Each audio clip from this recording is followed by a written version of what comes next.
Alright,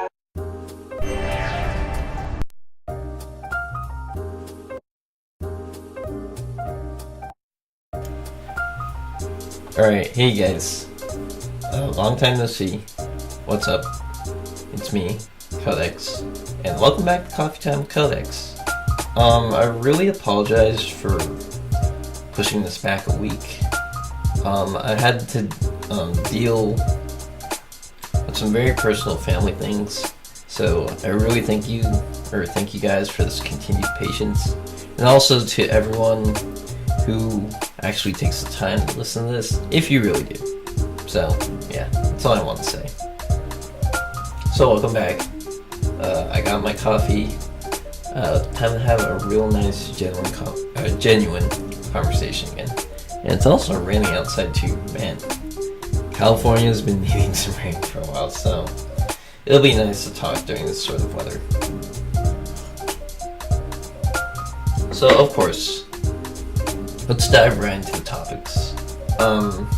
Today we have eSports, gaming, music, film, a bit on content creation, and then one more question I forgot from @Deluxe3D. He actually asked me one more question, and then I was like, wait, I didn't add it on my last episode, so that'll be today. So thank you for your time, you guys. And let's get started. So the very first thing, of course, is going to be esports. The modern sport of our generation, as I always say.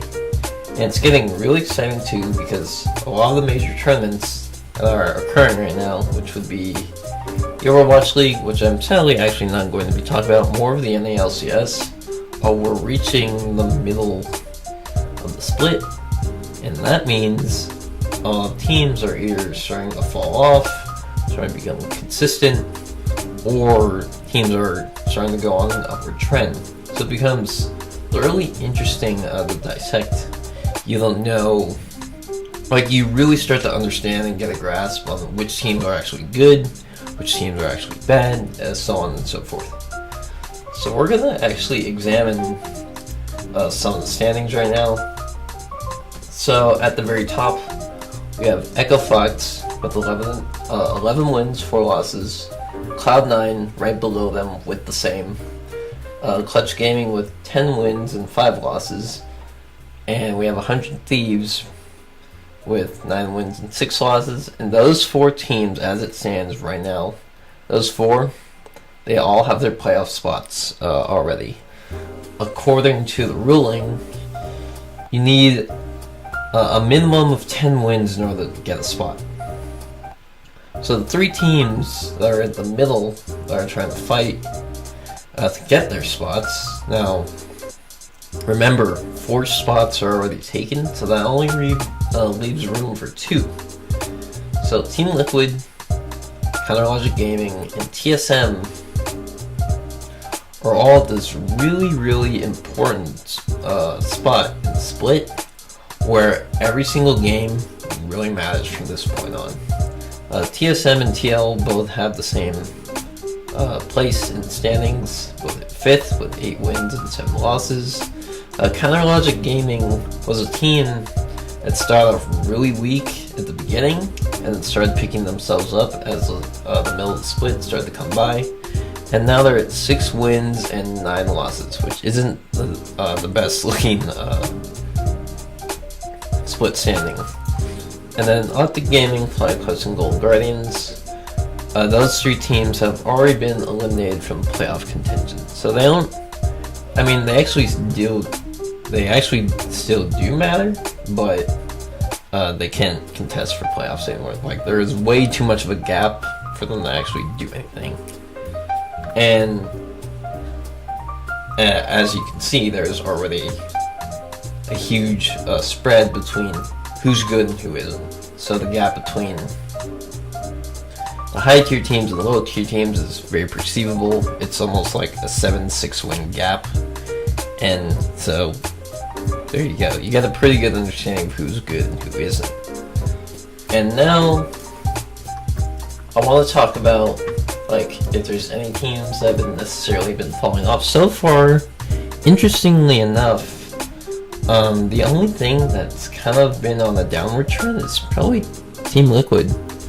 Recently, well, I mean, most of their weeks have been 1-1s. So that means they win one and they lose one. And for the most part, the analysts have been saying that some of their wins aren't well, actually, no, their most recent wins have been pretty clean.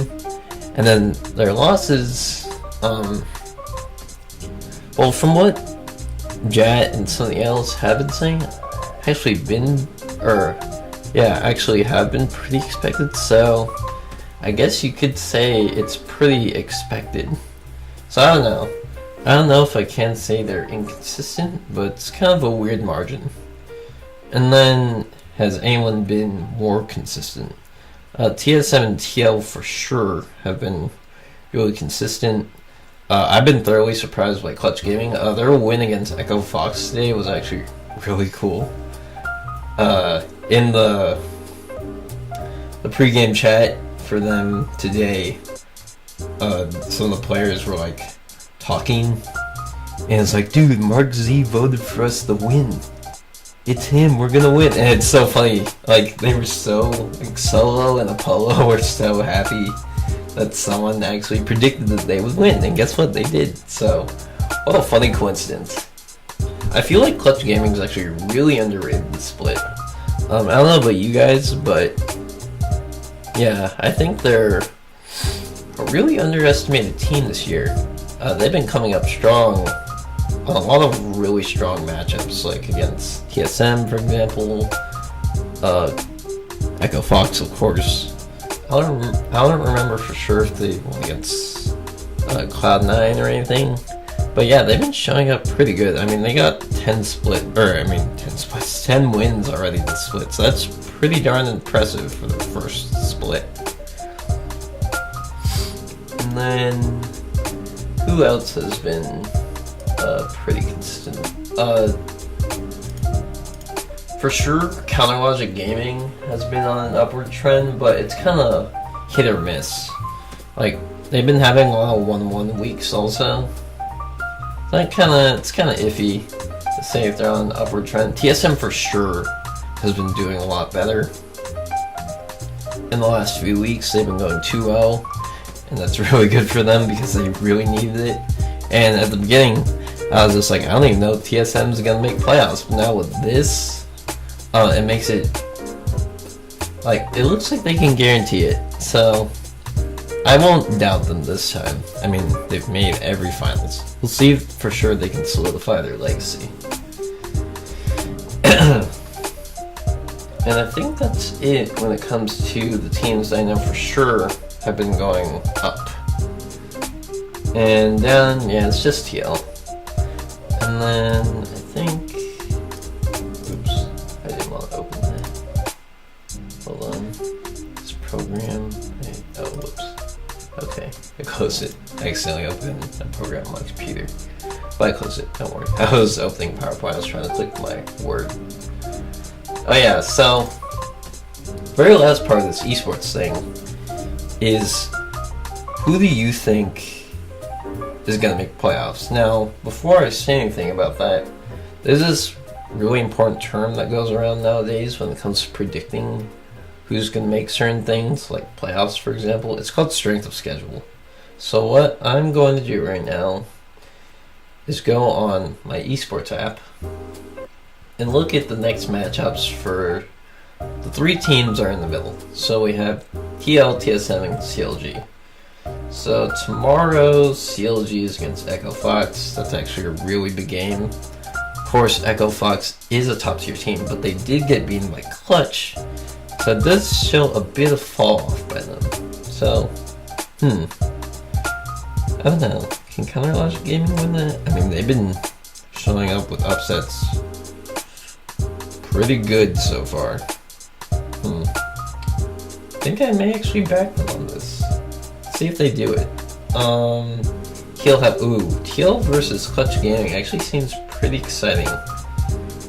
I know Clutch has been on the up a lot right now, and TL is gonna be kind of on the down, so that'll be really interesting. Like, I don't know for sure who's gonna show up or not. So that'll be good to watch. TSM Cloud9. Now that's a really big game, and because of course Cloud9's top tier, they already have their playoff spot. And if you're a mid-tier team going against a high-tier team, you of course have to prove yourself and show up in that game in order to like say, hey guys, look, I can make playoffs. So that's big. And then for the last week, TL versus Cloud9. That'll be a good game too. Mid-tier versus high-tier. Okay, TSM versus Golden Guardians. If TSM do not flop, they should be able to win this. So it won't be too hard for them. And on the last day, the classic CLG versus TSM rivalry. Oh man, it's for the last day too, like right before playoffs. So for those who don't know, Team Solo Mid and Counter Logic Gaming have a really long history of rivalry. Like, this goes back before I even started playing League. Like way back before I started playing League. So what it is that two players who are now both CEOs are Reginald, who's the owner of TSM, and then Hotshot GG, who's now the owner of CLG. They were both pro players. And after they played for a while, they're like, you know what? I think I'm gonna start a team. So Reginald started TSM, and Hotshot GG started CLG. And ever since then, these two organizations have been battling it out against each other whenever they can. And it's funny because it's like the classic thing for NALCS. Just like any traditional sport, there's always going to be those really big head-to-head rivalries that everyone knows about. It's like Lakers and Celtics. It's just like, dude, you know who's playing? It's CLG and TSM. Everyone's just like, dude, that's going to be lit. It's going to be good. So, yeah, it's kind of cool to think about that. I mean, ever since I got into eSports, like, I didn't know there'd be, like, blood-boiling rivalries just like that. I mean, Cloud9 and TSM's also a really big rivalry. And now TSM TL is a big rivalry too because of all the history between the players, like switching, all these player swaps and stuff. So yeah, esports just gets interesting and layered and much more developed every year. And it's also just like, I didn't even know that player was gonna go on that team now. So yeah, we call these storylines, and yeah, they're quite interesting to think about. So that's cool. And then, who's the last one? Oh, okay. And Team Liquid goes against Optic. Pretty mid-high tier team against a bottom team. So, TL, I believe, has... Wait, do they have an easier schedule? Like, Clutch, Cloud9, and Optic. Yeah, I think they do have an easier schedule. And then TSM has... tomorrow they have Cloud9, Golden Guardians, and CL. Oh, actually, I think the strength of schedule is almost the same because they go against one high tier team, and then there's two lower tier teams. I guess it's about the same. Well, for me, I actually do think it's just gonna be TSM TL. The gap is a little too big for CLG to climb their way back in. Well, that is unless CLG somehow makes a miracle run against Echo Fox. And wait, who are they up against tomorrow? Oh wait, Optic's easy for them.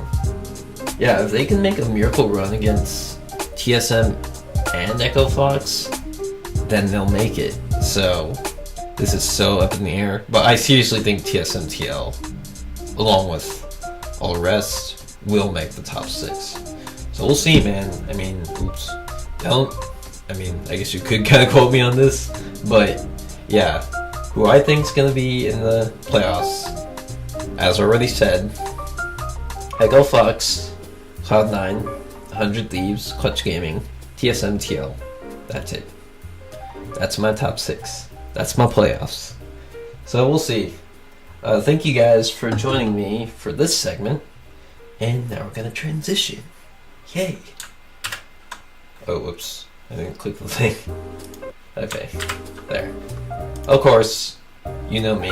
I always like to put gaming right after esports because it's literally the easiest transition in the world.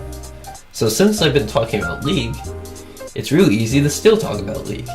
And of course, as a game ages and ages for a really long time, they always gotta bring in new stuff. And you know what happens in League and Overwatch? You gotta bring in new characters. So what has happened recently? In League of Legends, there's actually a pretty high developed lore, but it depends on how into it depends on how much you're into the game, if you get what I mean. Like, for example, Destiny had a lore system. Not a lot of people knew about it. It just depends on the dedication of the player. Like me, for example, like on the League, I barely knew anything about the lore, and then until they made their really cool universe website, I started reading up on stuff because it was so thoroughly crafted. There was really good art, and that's what pulled me in. So to finally get to the point, Riot just dropped a new champion. She's really pretty. She's from the Void. She's got a symbiotic suit on, kind of like Samus from Metroid. And yeah, she's kind of like a living weapon. Her name's Kaisa. Kaisa, the daughter of the Void. Now this implies this whole daughter thing. Like, everyone was already theory crafting this, in essence, when it was like in development. It's like Kaisa, like, isn't KNS, or like the pronunciation kind of like Kassadin, Kaisa, Kassadin, you get what I mean? Like, are they kind of in the same line? And people were saying, oh look, it's Kassadin's daughter, hence daughter of the Void. And yeah, they were pretty on the nose about that. So that's who she is. She's pretty freaking cool. She's only been out for about 2 days, I believe. I've played her once, only in the custom game, just kind of play around with her kit. It's pretty cool. And then yeah, that was it. The press about her is pretty great. Something I always love to mention, whenever there's like, oh, something new, look, is that I love looking at fan art. Fan art interpretations are some of the greatest things you can ever find on the internet. It just depends on how appropriate you want to get. Anyway, staying on this topic, when Kaisa first came out, I was like here at my desk, I was thinking, I was like, how many hours should I give the internet before the first piece of fan art drops? And then Kaisa comes out, and I was like, let me go eat, I'll come back, go to my Facebook, go to my Twitter, and just like that, fan art everywhere. Like, it's pretty ridiculous how fast and how thorough people can be, like, from a creative mindset. They're just like, wow, look at this new character. I'm already like got a plan this whole drawing out, and they call them doodles, but they're some of the like greatest art pieces I've ever seen. Well, I guess it just depends stylistically too, but yeah, it's really cool. Shout out to all you fan artists out there. You guys put in a lot of work, and it's pretty incredible and pleasing to the eyes too. So yeah, seeing all that kind of stuff is cool.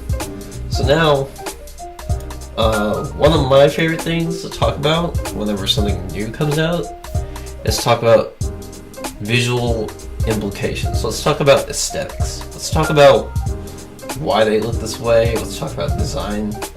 And yeah, so Kaisa has, like, as I mentioned, it's like a symbiotic suit, and it basically lives on her. And she has like these gun things that kind of wrap around her arm, and when fragments of it kind of float, and she fires bursts of void energy from it. And then there's also like this kind of like, I believe they kind of are reminiscent of like eyeballs in a way, and these fire the swarms of missiles, which is her Q. and they also kind of, oh wait, no, it's actually around her legs. Around her legs, they kind of look like gills, and you see like this void energy kind of like glowing from there. That's kind of interesting. That kind of reminds me of like, when I first saw it, I was like, is that kind of like a fish or something? Like, those aren't gills, right? Yeah, she's from the void, guys. So, yeah, I thought that was interesting. But something that kind of delineates from this, some other people were saying this too. As I mentioned, a lot of the characters from the void are monsters, like literal monsters. Vel'Koz is like octopus magic guy. And then you got Rek'Sai. It's a she, not he. She is like a crawler from the void.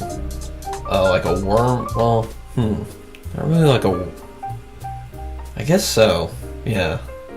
Okay, I was gonna say reptile, but nah. And then, who else? You have Malzahar, he's a mage. Caston, of course, is also like a sorcerer too. And then we have Kaisa, which is kind of like a mix between like Kha'Zix and a human. Like, they kind of threw polymerization in there. Like, yes, I'm gonna combine both of them. And it's funny too because she kind of carries the same mechanics. I think it's cool too because it's carried from the same region, the void. So this actually makes it pretty reasonable to talk about her kit now. So in most competitive multiplayer games, when it comes to like champions or heroes, they generally are only limited to about 3 to 4 moves. So in League, there's 4 moves: Q, W, E, and R. Q is usually a skill shot of some type. W can also be a skill shot of some type, or something like bursty, or maybe something high impact. That probably sounds more better. And then E is usually something movement oriented, and R is just her ultimate. R can be another dash. R can be a dash with extra hits attached. It really does depend. So now I'm going to talk about her kit. Now the thing that's cool is that Kaisa takes assassin type, like an assassin type approach, but then she's also very high burst. But the only thing that sucks is that if you combine those two things, you get one of the squishiest champions in the game. I've played, like as I had mentioned before, I've played Kaisa once in a custom because I wasn't brave enough. Like, I was like, okay, I'm gonna let this meld for a bit. I'm gonna let Kaisa sit in the meta, maybe for like a month or 2, and then maybe I'll try her. But then she might fall off, or she might get nerfed. So who knows? Anyway, on the topic of like squishy, I'd be playing support with a Kaisa, and then I was like, wait, no. Don't overcommit too much. You're really squishy. And then like within, let's see, maybe like 3 spells, she'd already die. I'm like, man, she barely has any health. So yeah, it's kind of ridiculous, but it does make sense because ADCs and assassins aren't really meant to be tanky.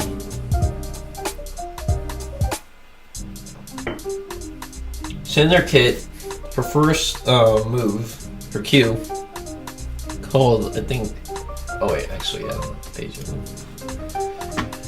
It's called Acathian Rain. Yeah, it's right.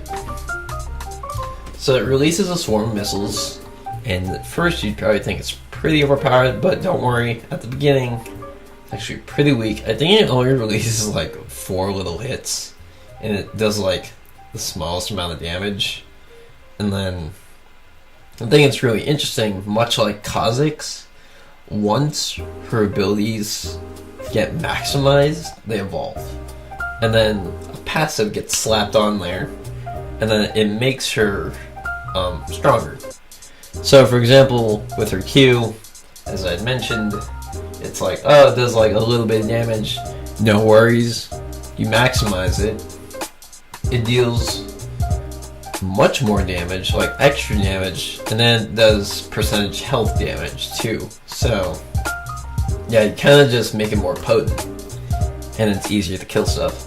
Her W is this thing, it's this really long range missile.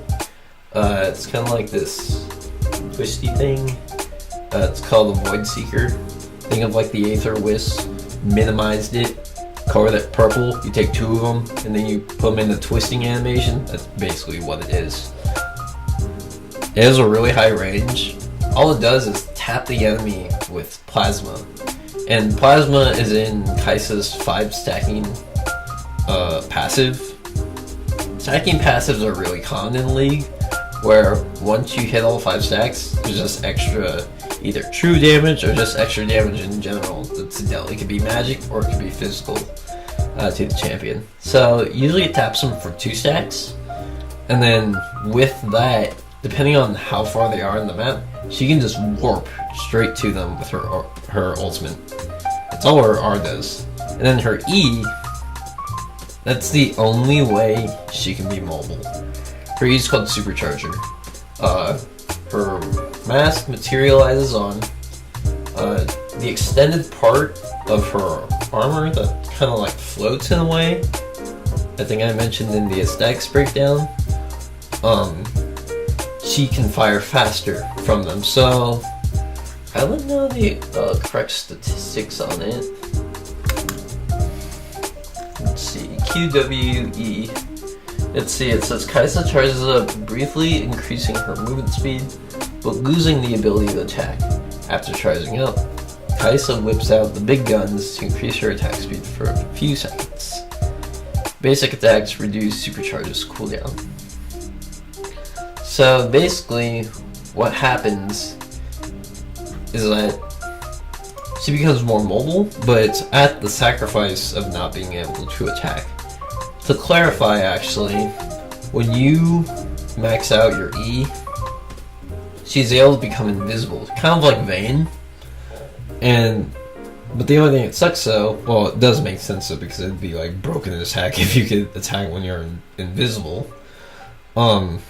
She can attack, so it's like for like 0.2 seconds, I believe, or something like that. And then you can kite and position yourself and then start attacking. And then of course, when you auto more, the cooldown for your E will go down, so you can reset position. Hopefully if you aren't caught out by like CC or something, then you can keep repositioning herself. So in a sense, her kit's actually pretty simple. You got something really long range, know the track where enemies are, say like the jungler for example, just give yourself more vision, or engage when the time's right. For example, one of my favorite combos already with Kai'Sa is Leona. Leona Kai'Sa is so good. Like, Leona lays down all the CC, Kai'Sa just R's right in, Qs, autos, that's it. Like, if you give Kai'Sa a really good setup, she can shred so easy. So, to me, I believe heavy CC champions are really good with her. So, Braum, Karma, Leona. I don't know if would any Hook champions be? Well, I mean, Hook is CC because they're stunned. I guess Nautilus and Thresh won't be too bad either. Yeah, anything with really hard CC is super good for Kai'Sa, I swear. Because I recently won a game with I was Leona, and then my AC was Kai'Sa. And I lost to it, so then I did it myself, and I was like, wow, it's actually a really strong combo. So yeah, if you guys ever happen to be playing League, and either you're the Kai'Sa, or someone else is playing the Kai'Sa, totally play Leona. Like, it's so good. And if you're playing Kai'Sa, suggest Leona. So, yeah, you'll have to take my word for it, but I think it's a really good combo. And I think that's about it for breaking down Kai'Sa. Oh wait, actually, there's still 2 little snippets I forgot. So let's think about this. She comes in, how meta breaking is she really? Now when we think about meta, it's like the things that are, of course, truly viable in the game. So far for ADCs, all we have is Ezreal, Caitlyn, Tristana, anyone else? Oh yeah, Xayah. And, kind of Varus? I think that's it. I mean, Varus is kind of,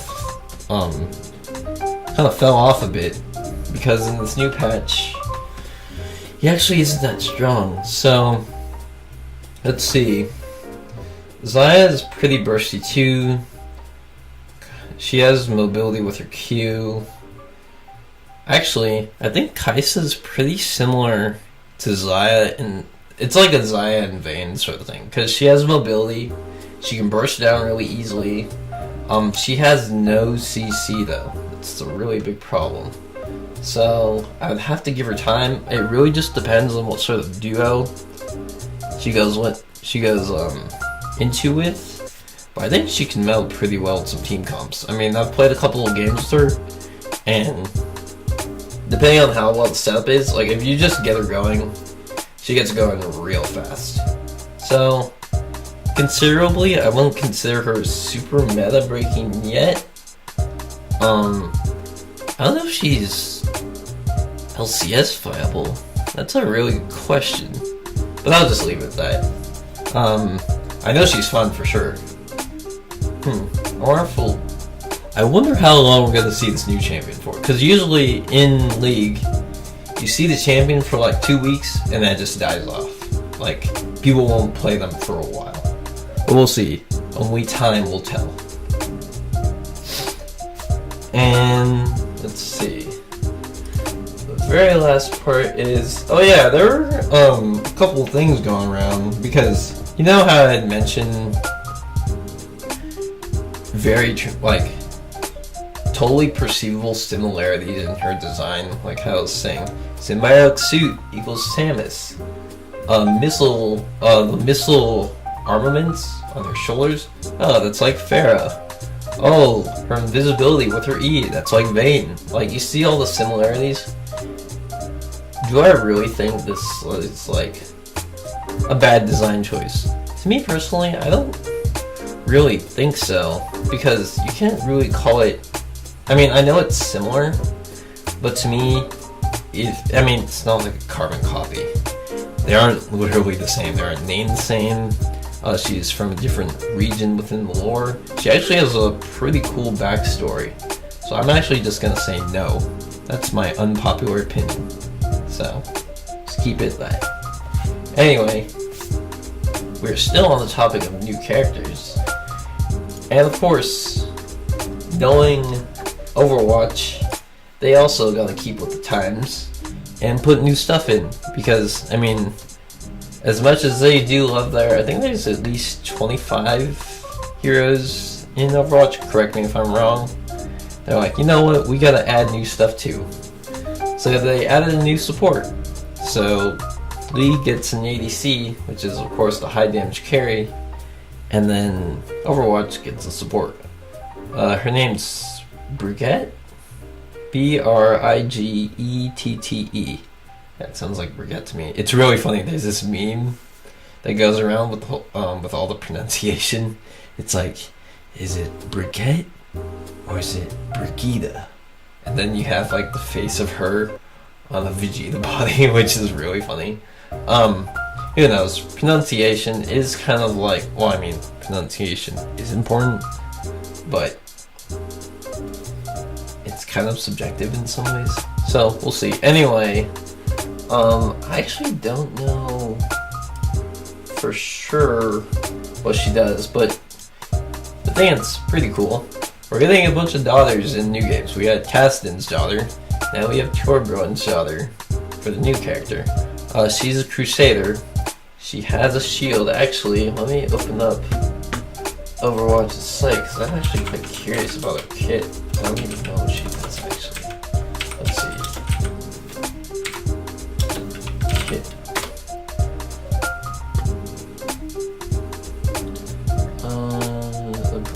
Ability list. PC Gamer says new hybrid support tank. Rocket flail has the extended melee range, evasion here. Strike multiple opponents with a single swing. Wow, actually sounds kind of ridiculous. Barrier shield, kind of like Reinhardt. Shield bash. Can dash forward, stun an enemy. Huh. That's kind of like Leona. And then, what's her repair pack? That's kind of like Children 2. Whip shot throws her flail a long distance, dealing damage and knocking enemy away from her. That's kind of like Reinhardt 2. Rally. Moves faster, provides alarm. Inspire. Is that it? Rocket flail. Repair pack. Huh. So she can block, she can stun, she can knock back, and she can hit people. Okay. That seems like a mini Reinhardt. But wait, she can give... Wait. Let's see. She gives armor. Shield bash, repair pack. Rally. Brigette's ultimate ability, Rally, is like an armor version of Zenyatta's Transcendence. It lasts 10 seconds, granting Brigette a speed boost and generating 150 armor over time to herself and all her allies within 10 meters. Yeah, you're right, it is kind of like a Zenyatta ult. Let's see, Zenyatta's ultimate is invincibility, from what I remember, not. And then Brigette's is just extra armor. Oh, so it's sustainability, essentially. That's interesting. She's kind of like, yeah, she's kind of like those front runner supports. I don't think Overwatch has any, so that's a pretty nice change of pace. I mean, of course, Mercy was nerfed to the ground, which I'm quite sad about. Rip the wife. And then, Lucio, pretty consistent damage, high mobility, lots of healing. Zenyatta, same, he can be used as a DPS as shown in the Overwatch League. Can give damage and stuff too, and invincibility. Anna's healing and long range. Am I forgetting anybody? Probably am. Yeah, that makes sense. They don't really have anyone tanky. I'm just gonna call her the mini Reinhardt with healing, or with armor abilities. So yeah, that's actually pretty interesting. She really just looks like Leona put in the Overwatch to me, honestly. Since I don't play the game a lot, I can't really speak for how meta-breaking she really is. I mean, having a front, like a tanky support, I mean, sure they can soak up damage, but how much more can she really do? I mean, the sustainability is nice, but then if you're... I guess it really does depend. I don't know. I mean, you can't have like 2 supports. Well, actually, I guess you could. I mean, dual support composition seems kind of crazy. You can go like Zenyatta, Brigette, Reinhardt, Soldier 76, and like, who else? Maybe like a Tracer or Widow.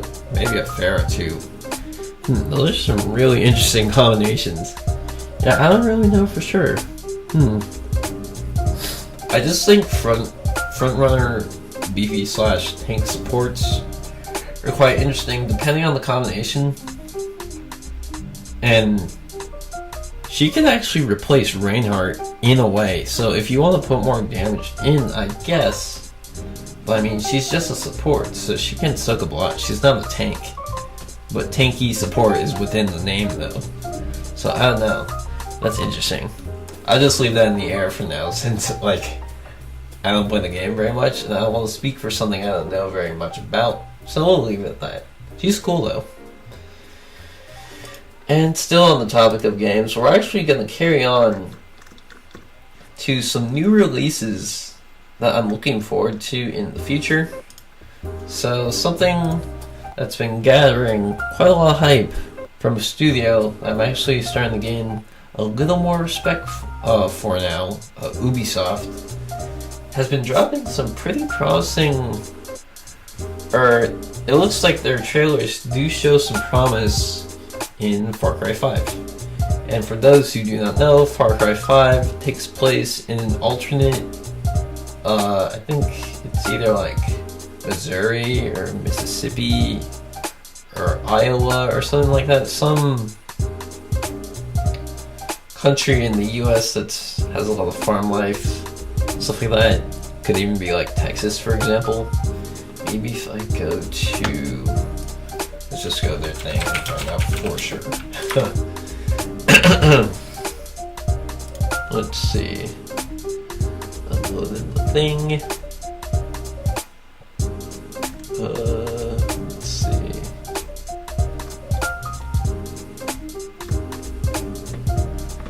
Game info. Oh, okay. There we go. Welcome to Hope County, Montana, the land of the free and the brave.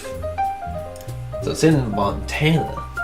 And basically what it is that you're trying to live your life there, and then you find out that there is some hysterical cult trying to run the place wild. It's kind of like Purge, and they're just trying to take over as many of the spots as they can within the county, and you just gotta take it back. You gotta take back your land, man. And it's pretty cool. I've watched a couple of their trailers. Some of them are pretty captivating, especially the one where they introduce the cult, and it's just like showing the church setting, and it's like, oh, the land of the free. We are here to claim our stuff, blah blah blah, and then it shows the main villain, of course, trying to look like a priest when, of course, they're doing very, very bad things like shooting up the place and trying to take it over for themselves with this whole twisted perspective and stuff. So that's cool. Probably my favorite by far by them is the whole companion breakdown. Now, when you have companions in single player games, it really speaks a lot towards playstyle. And when it comes to designing games, especially I believe single player experiences, playstyle is a huge thing because you don't know how the player's mind is. So it speaks a lot. It's like, do they have a very stealthy playstyle? Are they going to want to take people out one by one, like distract someone, take them out, distract someone, take them out? Are they going to have like a really rampant playstyle? It's like, yeah, I'm going to call in an airstrike, or I want some guy who's just like an explosive expert, or like a pyrotechnic expert, and just like use explosives everywhere. Or there could be a mix where it's like, I just want like a dog. It's like, go dog, go be a good boy, and go tackle the guy, and then give me his weapon, or to distract them, stuff like that. So, yeah, I thought that was really cool. Of course, with me mentioning the good boy in the Far Cry 5 companion trailer, there actually is a dog companion. I'm like, yes, if I play the game, I'm gonna use the doggo.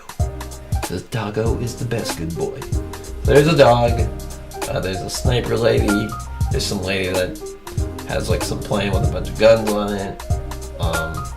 There's a rowdy pyrotechnics guy who's a explosive expert. Some guy who loves rocket launchers. Yeah, so they give quite a good variety, which I think is great because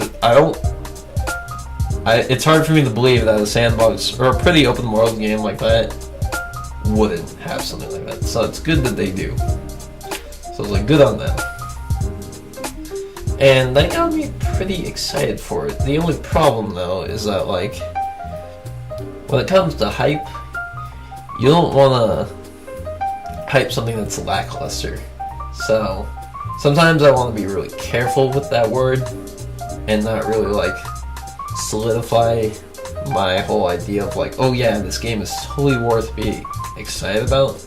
I'll just give it a little more time because what really matters is of course gameplay. But in that trailer they did show a pretty decent like showing here and there. So to me, I actually had a pretty good first impression of what the world looked like. The lighting actually looks pretty beautiful.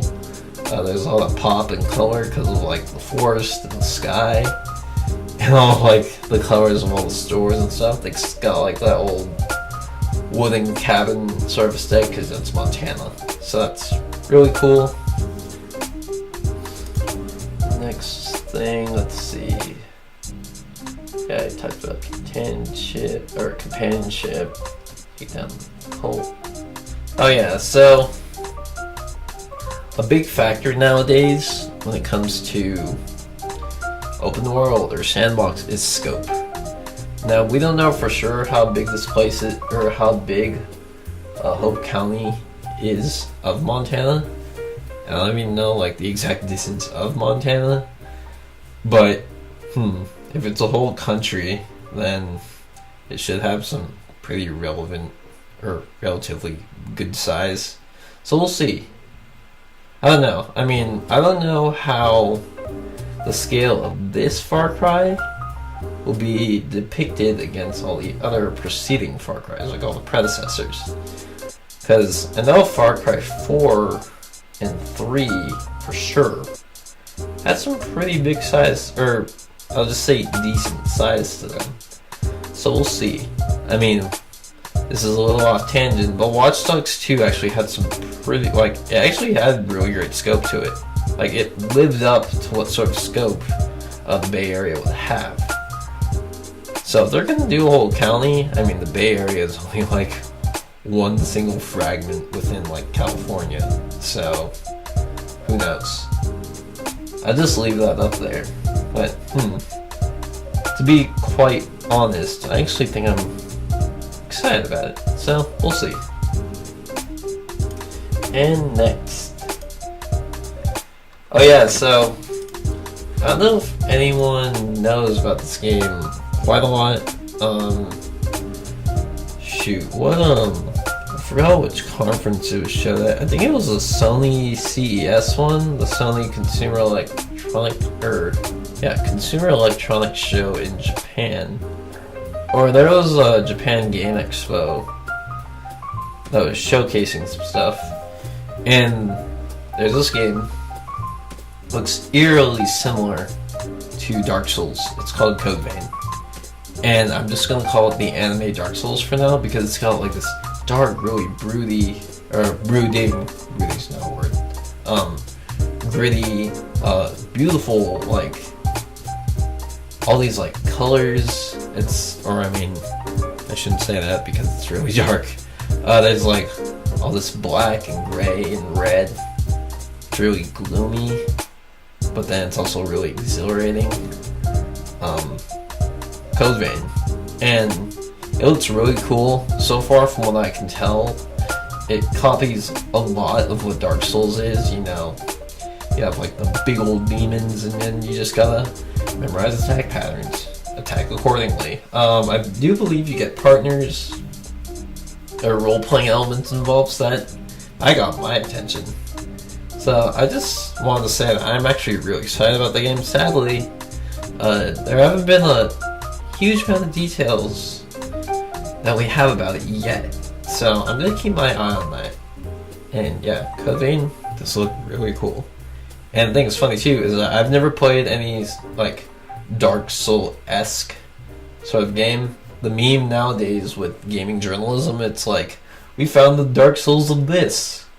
And this game literally does look like Dark Souls, but the anime or the Japanese interpretation. So I'm kind of like, okay. Kind of like got a double meaning there. So we'll see. And let's see what's next. Oh yeah, so on the topic of like Japanese games, there's this really cute Little Witch Academia game. Let's see, I forgot what it was called.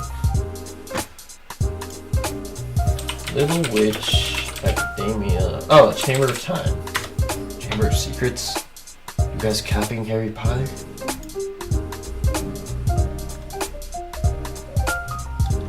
Yeah, see, it's supposed to come out for the PS4.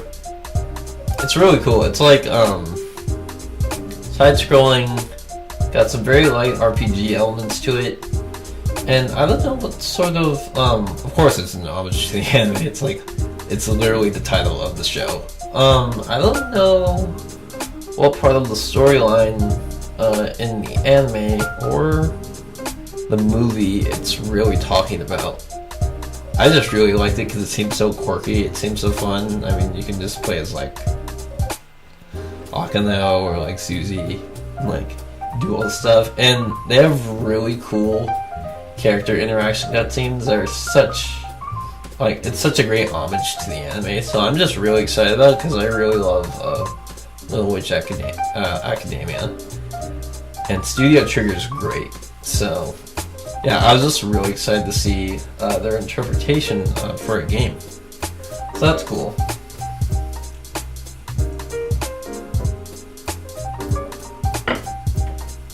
Okay, let's see. Yeah, still got a lot of stuff talking about. I'm already at an hour. Wow. Okay, so what you guys all know about, of course, is that recently Nintendo had another. I was about to say Nintendo had another Nintendo. Nintendo recently had another Nintendo Direct. And for those who do not know, Nintendo Direct is just their way of announcing all the new stuff that they have planned for the future. So in this Nintendo Direct, everybody's like, oh yay, I hope there's like Fire Emblem stuff, or maybe there'll be like Harvest Moon for the Switch or something really cool, something like massively appealing. And then of course, typical corporate thing to do, a bunch of remakes and a bunch of ports. There was the Dark Souls port. The Luigi's Mansion thing was actually pretty cool. We have no idea in the world. Like, there were so many memes about this. It's actually really funny. It's like, yeah, here's some stuff for the 3DS. And everybody's just like, wait, the 3DS? No one uses that thing anymore. So there are kind of just like crickets everywhere, and everybody's just like, no, Nintendo, why? But then it actually started getting more exciting when there was like Undertale. That was pretty cool. Just seeing like really big indie games get on really big platforms. Thought that was cool. So there's Undertale.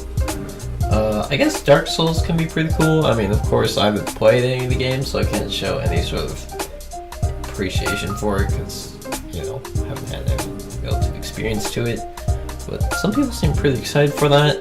And then, of course, the biggest announcement everyone, or maybe some people saw coming, maybe some didn't.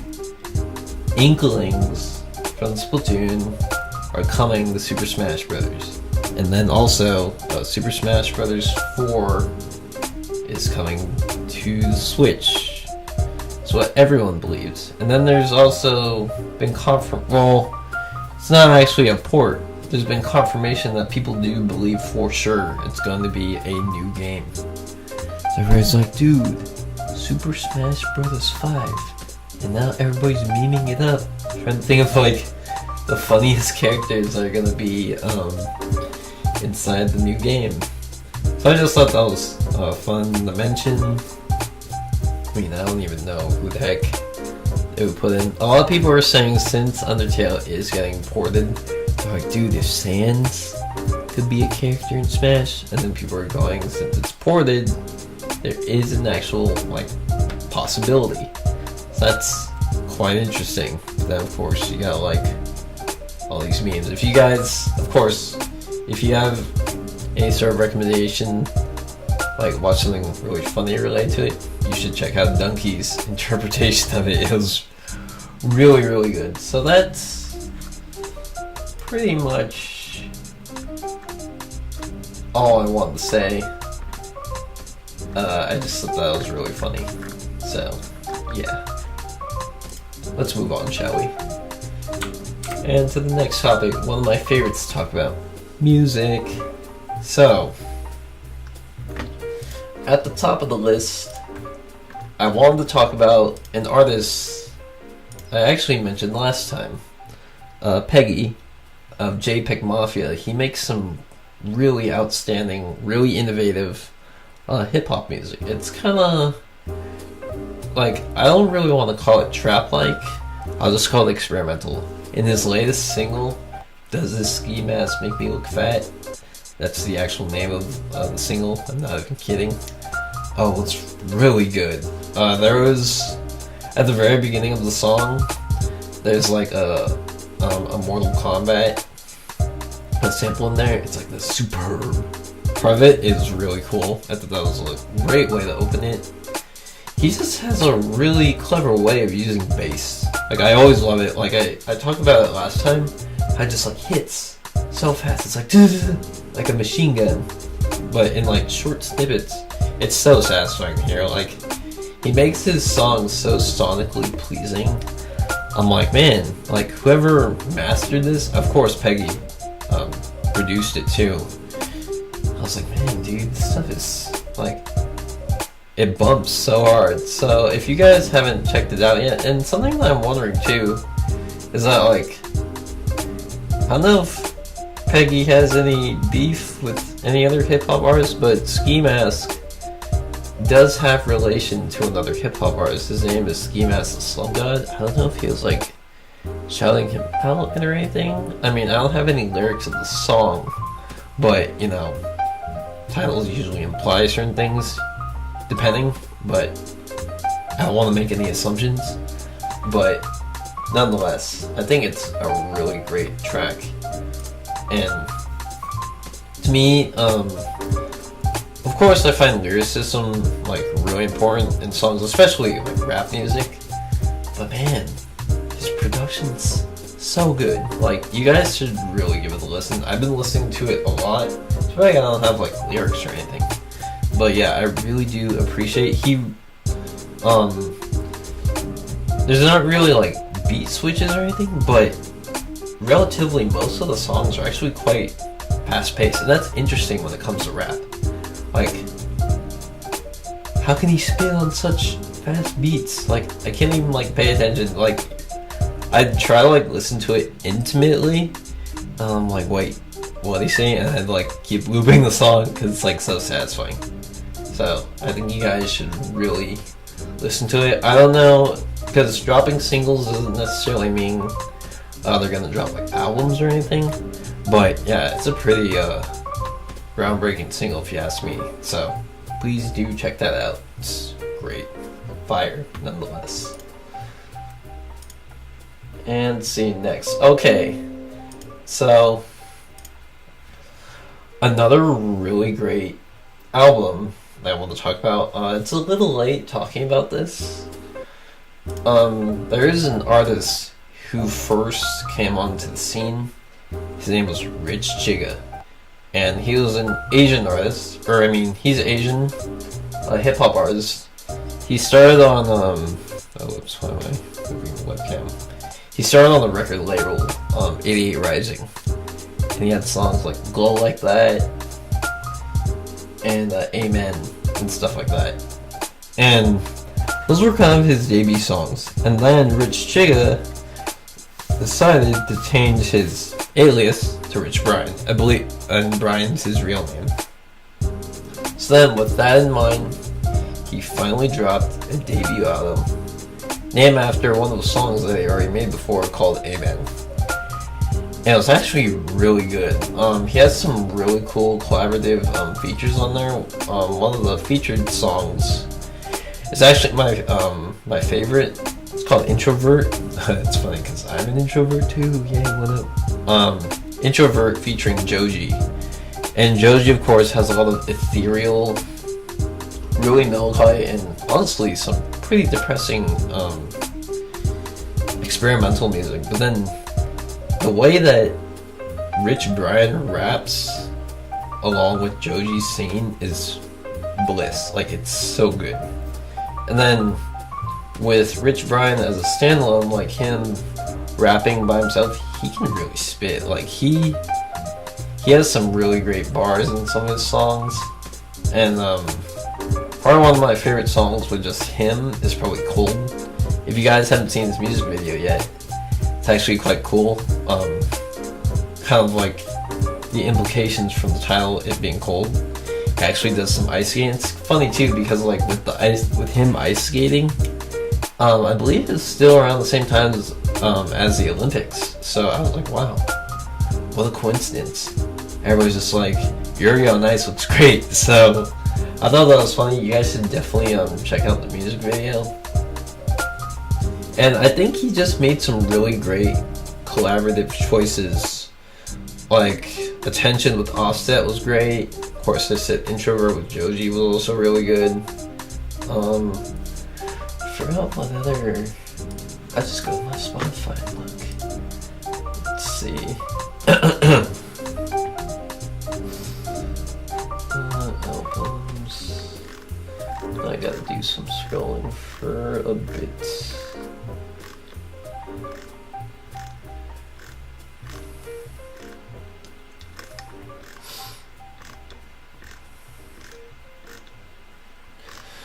Should be there sooner or later.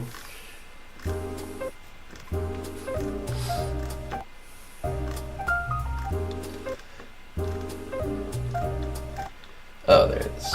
Okay. So let's see, there is Offset, Joji, August 8, and Nicki. And then all the other songs are just him. Yeah, for the most part, I really liked his production too. Like, you could vibe with them pretty well. Most of these, I feel like most of these songs are like pretty reflective, like songs you can just listen to at night and stuff and kind of just sit back, relax, and like chill to. So yeah, they were pretty great. I think Rich Brian's AM is definitely worth checking out. If you're into new up and coming artists, yeah, definitely put them on your list. So I think that was cool. And oh yeah, also another artist that I was thoroughly surprised dropped a new album. Like, this was so unexpected. He's really infamous for doing really great sampling with some of the greatest things. Like, he does sampling with childhood movies, like Disney-based movies like Alice in Wonderland. He does it with like Willy Wonka and the Chocolate Factory. He does it with like Finding Nemo or like Aladdin and stuff. He does it with like everything. His name's Pogo, and I really love his stuff. Like, it's so dreamy, it's so colorful and vibrant, and like some of the stuff is actually really relaxing. And he just dropped a new album called Ascend, and the only thing I gotta say is that it is so like, you really can transcend with that album. It's so great. I don't remember any of the song names are off the top of my head, but they're really dreamy. He does such great sampling. Like, he's really a genius when it comes to finding the right point to cut off the sample and start looping it again, and then putting more layers on top of it. Like, it's really great, and some of the stuff can be defined as pretty simple in some ways, but man, he just really knows what he's doing. So you guys should really check out his album. It was really a treat to listen to, and I haven't heard his music in a long time, so it was really great. Some of my favorite tunes by him when I first discovered Pogo were, of course, Alice, Benny's Bookstore. I almost said Bookie's Ben Store. Benny's Bookstore, that's a good one. Dancing on Blades is a good one. Lost is also really good, and Tunnels too. He has a lot of really great singles that he just drops on YouTube, and yeah, they're just really great. When I first started listening to him, that's when I was doing gloving, and of course, when you got really dreamy vibes, if you do something super psychedelic like gloving, it's like the best of both worlds. So yeah, I really love his music. If you guys really want to go for something out of the ordinary, Pogo is definitely a treat. So please do check out Ascend. It's really cool. Glad he's back. And next, I'm actually going to talk about a French jazz hop producer that I recently found out about on the Chill Hop music channel. Chill Hop, man, without Chill Hop music, I would never have found out about so many great jazz instrumental artists. Like, they are so good, and most of these artists never include vocals, so it's just like coffee shop vibes, late night vibes, road trip vibes, you know, traveling by myself. Like, city, like traveling the city by myself sort of vibes, like, or like listening to really relaxing tunes in the rain, like the sort of weather we're having now. Like, it's really great. So his name is Lindakis, or I hope I'm saying it right, because there is a apostrophe Lindasis, I think. Yeah. But anyway, ever since I got into the chill hop music channel, I've noticed almost this like fruition of the jazz hop genre, and it's really great because chill wave and jazz hop sometimes I feel is really underappreciated, or not a lot of people know about it, and it's kind of hard to kind of like put where this genre is. I mean, technically chill wave and jazz hop, since it is purely instrumentation, falls in line with ambience, and that is true. So ambience music isn't really for everyone, because it's just like, oh, music I use for meditating, or music I use for like studying. So yeah, it really does depend. Of course, music taste is purely subjective, so of course it's not for everyone. But I do find it really great. Like, if you find yourself in a creative rut, or you hit like a creative wall, and you start listening to like jazz hop or like ambience music, it really does help. So Lindakis' new album is just great to see. Like, whenever they drop new albums and it's of a genre that you don't see a lot, it's like, yes, this is great because this genre is getting out there more. So I just thought it'd be worth a mention. Okay, and finally, I'm going to talk about an artist. It's kind of mainstream that I wasn't too big of a fan of, but now I'm starting to become more of a fan of. So it's Logic, and please don't shoot me or anything just because I said I wasn't a fan.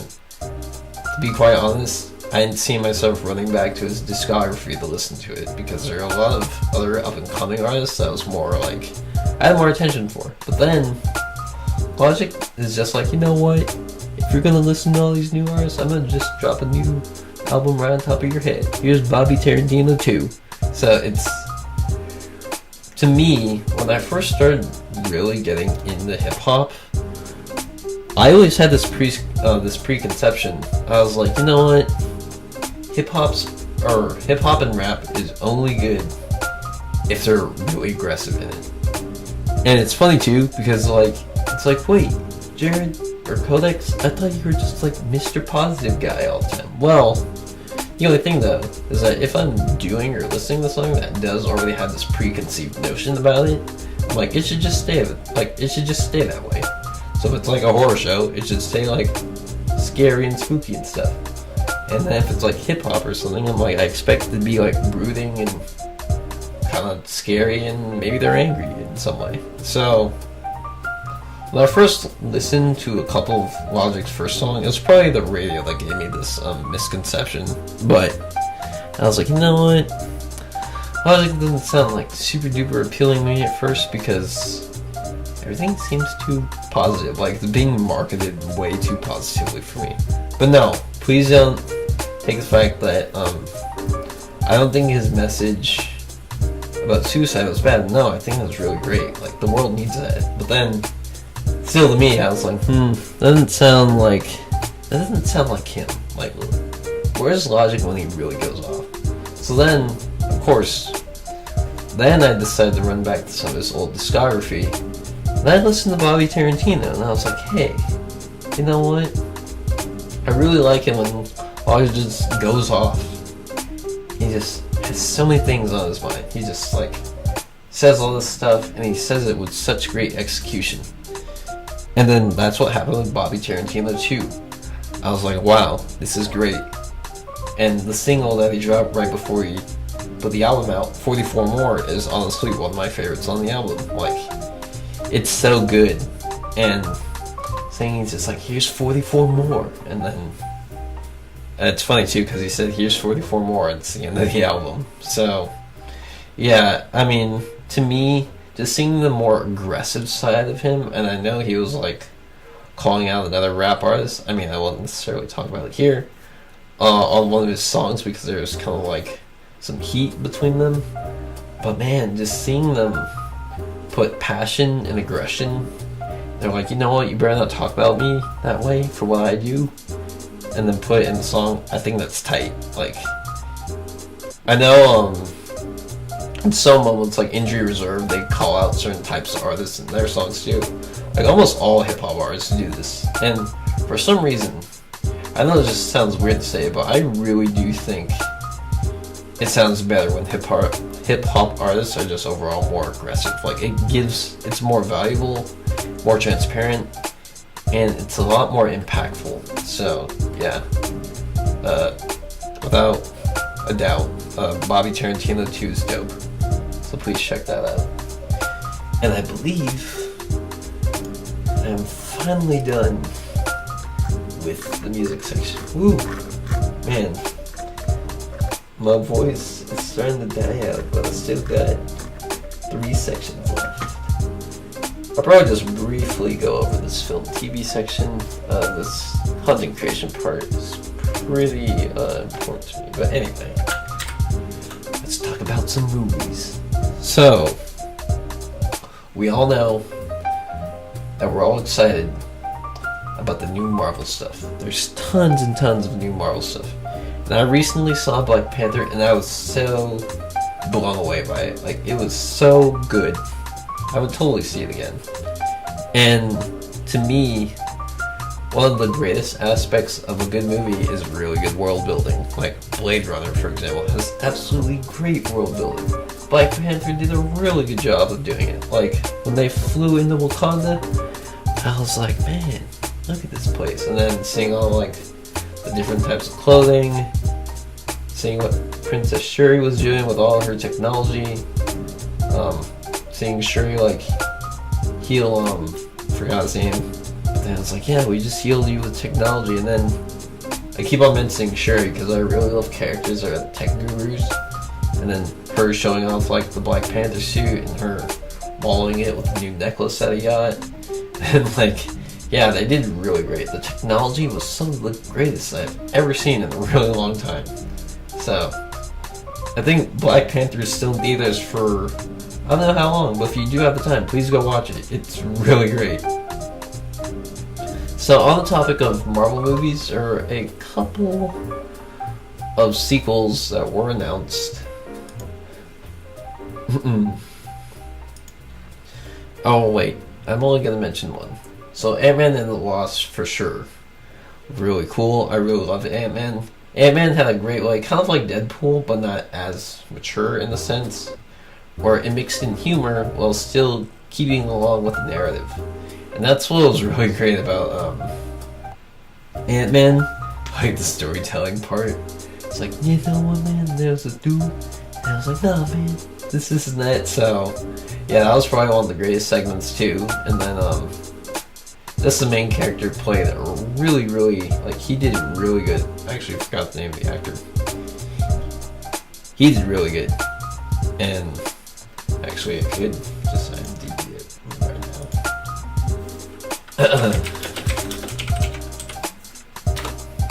Let's see. Ant-Man.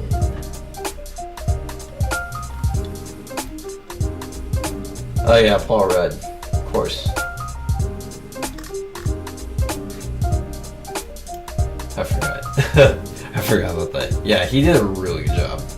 Like, he was so funny, and then he did all that, really, all the stupendous stunts when he was like, really small and stuff.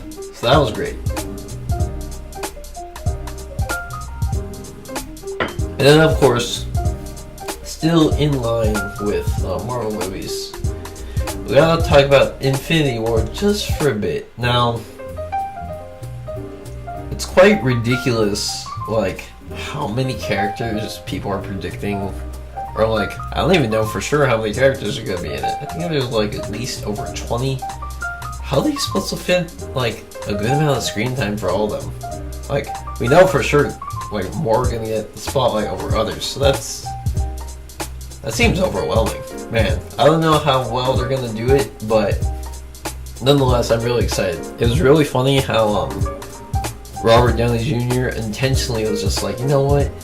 can my friends and I see it a month earlier? So originally it was probably going to be for May, and it's like, oh, now it's going to be out April 18th, seeing outside a month earlier. So that was a really interesting way to market it. So nonetheless, I just wanted to say that I'm really excited about that. Oh yeah, something that also looked really good was Tomb Raider.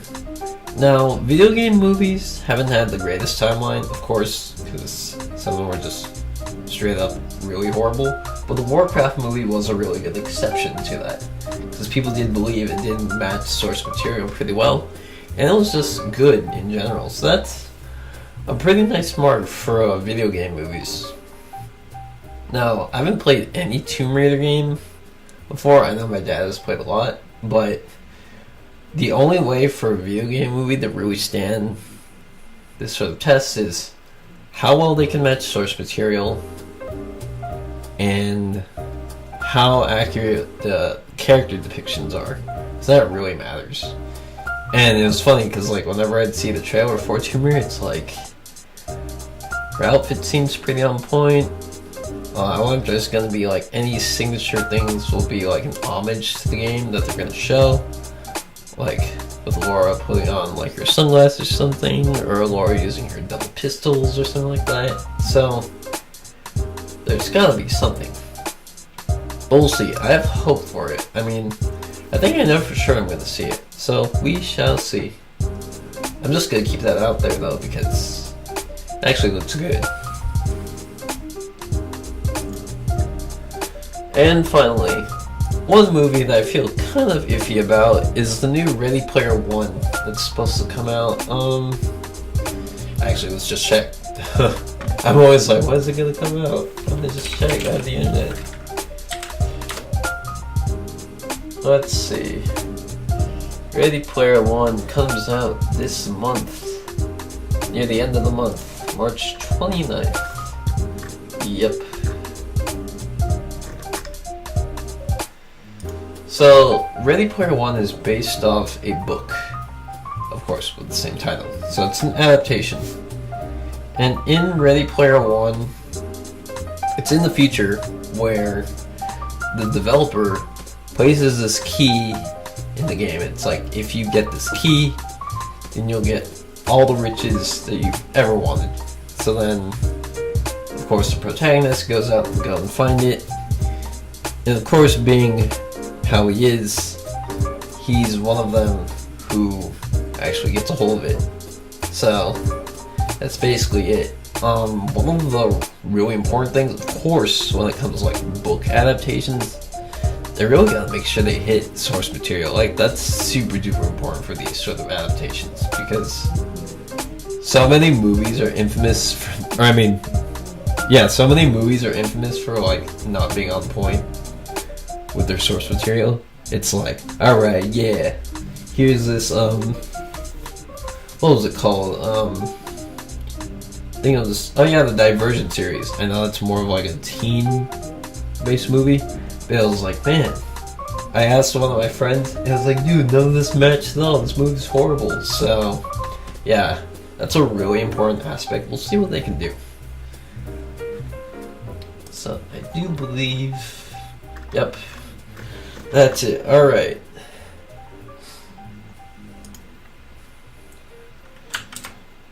So now we're going to carry on to some little important things I want to talk about, you guys, with the channel, and also like show a bit of gratitude too. I want to really thank you guys for, I know I mentioned this at the start, but I kind of want to capitalize on it a bit, because I know it seems like this podcasting is kind of having kind of a slow build up, and I'm actually okay with that, but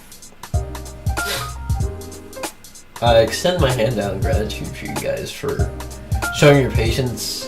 Some of you may be thinking maybe it's a little more lackluster than it seems, but I'm going to try all I can to make this more presentable. Hopefully my speaking is getting better through each podcast. I don't want to sound more repetitive. I'm trying to like not say the same word a lot. So yeah, I'm forever grateful that you guys are supporting me in this. So thank you guys. It really does mean a lot. And yeah, I just had recently I had to push this back a week. Yeah, I had some personal things to attend to. We had to go out of town.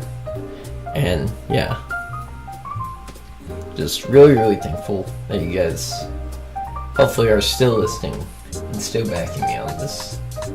So I wanted to say that. And I actually have some pretty cool news. There's a new series for my channel that I plan on making sooner or later. I already made the title template. I just gotta make the title animation and I can start recording. It's gonna be called Codex Returns. This is purely made for nostalgia factor.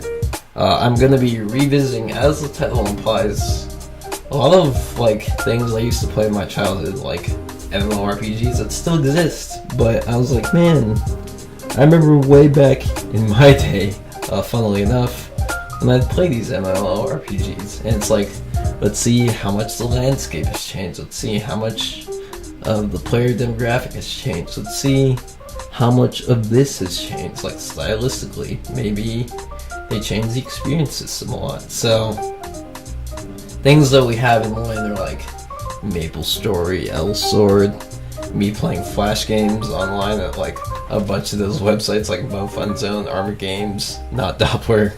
Like, I don't know if any of you guys know of any of those sites, but before I got into like console or PC gaming, I always ran to those sites, especially in like middle school and elementary. So I thought it'd be really fun. I plan to make these like montage / highlight sort of videos, kind of like how I do my Let's Play videos. So I hope you guys will like it. Hopefully planning to release this either next month, maybe even this month. It depends on when I do it. I still have anime mid-season first impressions on the backlog, so I still gotta do that. Then once I get that out of the way, hopefully I can do it. So I really look forward to doing that.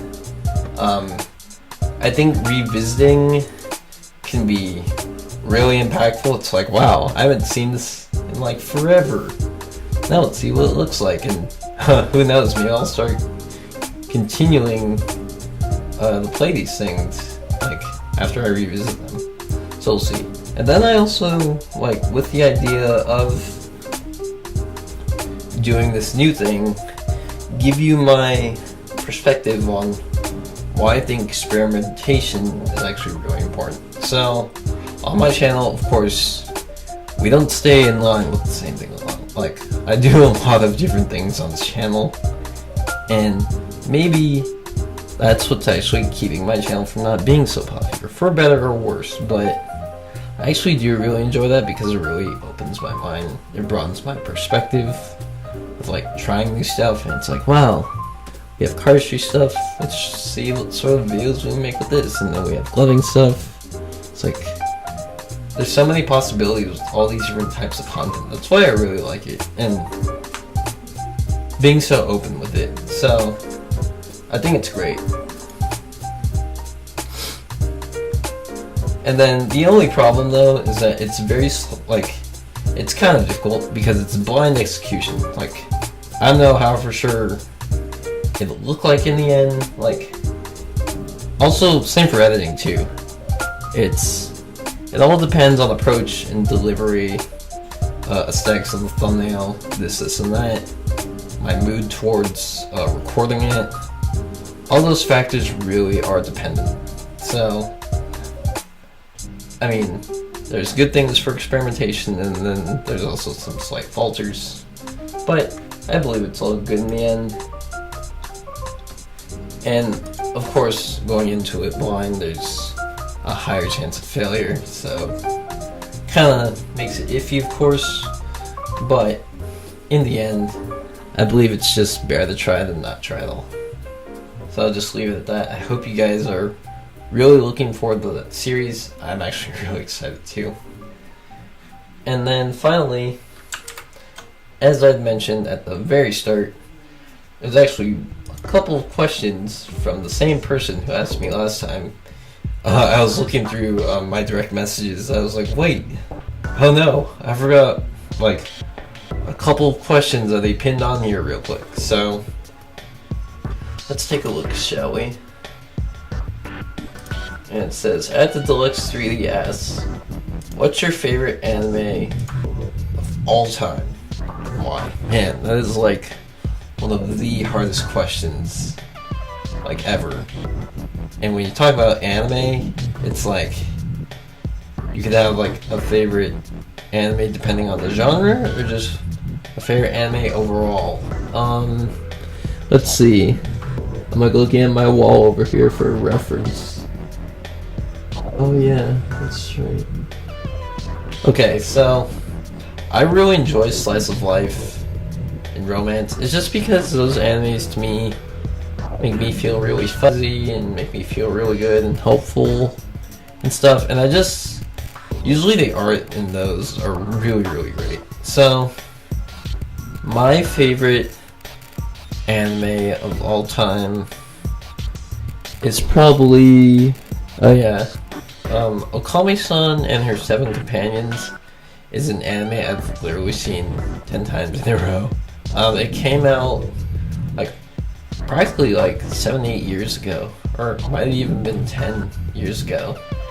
And I just think it's a really cute love story about this girl who has like a really like punk-like personality, but then there's the protagonist is kind of a wimp, but then as he starts to fall in love with Okami-san, he becomes braver and braver, and then she starts to open up to him.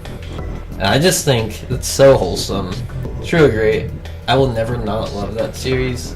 The series is always going to have a place in my heart. I mean, slice of life and romance isn't for everyone, of course, but I think it's really great. That's why it's one of my favorites. Like, Okami-san is such a pretty and really great heroine. And I even like the main protagonist too. So, yeah. That's what it is. Okami-san and Her Seven Companions. Next question is, at the Deluxe 3D asks, what made you fall in love with anime? See, another really hard question, which can be answered from multiple angles. The thing about anime is that, much like music or video games, it's very, very subjective.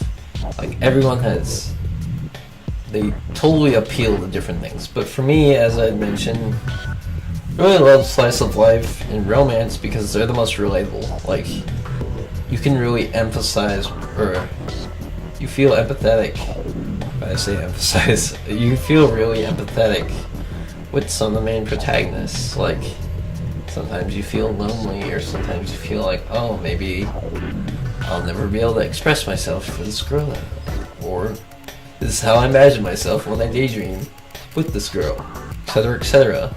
Or you see, like, the characters experience these things in life which are very practical. Like, maybe they're traveling, or maybe they're eating a meal and they really enjoy it, or maybe they're just having like a really good experience with their friends. Like, seeing that stuff, seeing in anime and then seeing in real life, it's just like, wow.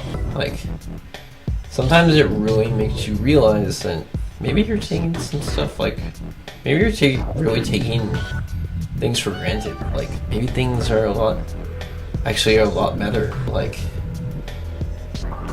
really should, like, value your friends, value the things that you have, value your own life. And also, one of the other things that made me really fall in love with anime was some of the lessons that it teaches you. Like, it can really have an impact on you, but that's a whole other story down the line. So I hope that answers the question. And then the last question is, at the Deluxe 3D asks, what anime made you fall in love with anime? Okay, see, Now, unlike the other questions, this one's actually pretty straight to the point. So like TV shows, there's kind of like the mainstream block of shows, and then there's like the sort of not very well known shows. But when I was younger, one of the very first shows, like animes, that I had never heard about, but then just had like so many great characteristics about it. Like the storyline was great, so many great lessons in it, the music was great, it was compelling, was Angel Beats. Angel Beats was made by Key Studios. Of course, there's a visual novel of it, so it's a visual novel adaptation of it. But man, like, just the exemplification of friends and gratitude for living your life, and how it like showcased love and stuff like that, it was really, really touching. So I think, oh wait, no, it's Little Busters, never mind. Oh yeah, there's actually I do have a figure of one of the characters on one of my shelves over here. But yeah, thank you guys so much again for joining me for Coffee Time with Codex. Here's that 1 hour and a half. Yet again, guys.